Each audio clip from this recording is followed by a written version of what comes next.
एक बार की बात है, एक अद्भुत और रहस्यमय गांव था जिसका नाम फेवुड था। चमकदार नदियों और हरी भरी जंगलों के बीच बसा फेवुड कोई सामान्य गांव नहीं था। यहाँ जादू इतना आम था जितना कि हवा और धूप। गांव के बीचों बीच एक प्राचीन वस्तु रखी थी जिसे जादुई बोट कहा जाता था। यह बोट सिर्फ एक खेल नहीं था, बल्कि एक शक्तिशाली जादुई वस्तु थी जो वास्तविकता को बदल सकती थी और खेलते हुए महत्वपूर्ण सबक सिखाती थी। बोट पर सुंदर सी सजावट थी और इसके टुकड़े सुनहरे प्रकाश से चमकते थे। हर बच्चे का सपना था कि वह जादुई बोट पर खेले, क्योंकि कहा जाता था कि बोट हर किसी की दिल और दिमाग के बारे में एक बड़ा सच दिखा सकती थी। गांव के बुजुर्ग अक्सर बताते थे कि बोट ने कई बच्चों को दया, साहस और ज्ञान की महत्वपूर्ण बातें समझाई हैं। एक दिन एक प्यारी और दयालु लड़की जिसका नाम लीला था, 18 साल की हो गई। गांव की परंपरा के अनुसार उसे पहली बार जादुई बोट पर खेलने का मौका मिला।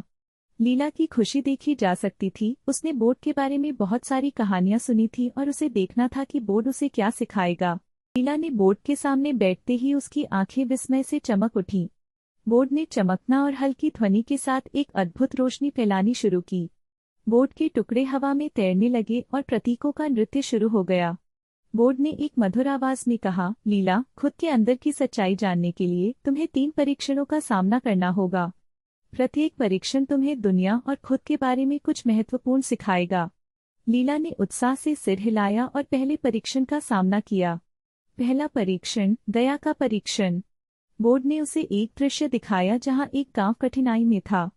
फसलों की फसल बुरी तरह से प्रभावित थी और लोग भूखे और चिंतित थे। लीला ने देखा कि लोगों को भोजन और सांत्वना की जरूरत है, लेकिन उसके पास बहुत कम था। बोर्ड का संदेश स्पष्ट था, जो तुम्हारे पास है उसे जरूरतमंदों के साथ साझा करो। लीला ने दिल से अपना भोजन और सामग्री गांव वालों को दे दी। उसकी दया और सहायता से गांव के चेहरे पर खुशी छा गई। बोर्ड की रोशनी चमक उठी, यह दिखाते हुए कि उसने पहला परीक्षण पास कर लिया। दूसरा परीक्षण, साहस का परीक्षण। बोर्ड ने उसे एक अंधेरे और डरावने जंगल का दृश्य दिखाया जहां एक बहादुर योद्धा फंसा हुआ था।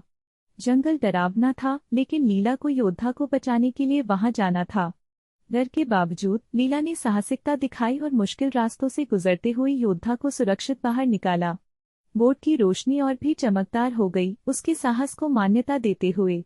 तीसरा परीक्षण, ज्ञान का परीक्षण। बोर्ड ने उसे एक जटिल पहेली दिखाई जिसमें प्राचीन प्रतीक और संकेत थे।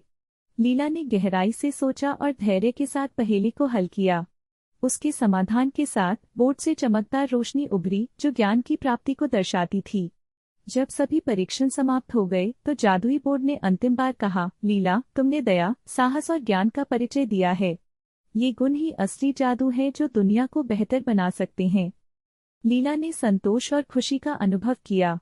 उसने महसूस किया कि जादुई बोर्ड से मिली सीख सिर्फ जादुई रोमांच की नहीं, बल्कि जीवन के सच्चे मूल्यों की थी।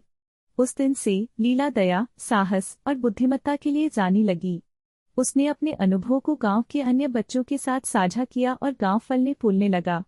जादुई बोर्ड गांव में प्रेरणा का स्रोत बना रहा, सिखाते हुए कि जीवन का असली जादू हमारे अपने दिलों में है।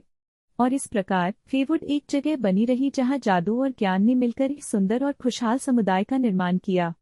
कहानी का सबक, जीवन में असली जादू जादुई वस्तुओं या अद्भुत रोमांच में नहीं, बल्कि दया, साहस और ज्ञान जैसे गुणों में होता है जिन्हें हम अपने अंदर विकसित करते हैं। ऐसी कहानियाँ सुनने के लिए सब्सक्राइब करें मेरे चैनल वेंचर मॉडल को, और अगर वीडियो पसंद आए तो लाइक और शेयर करें। तो मिलते हैं नेक्स्ट वीडियो में।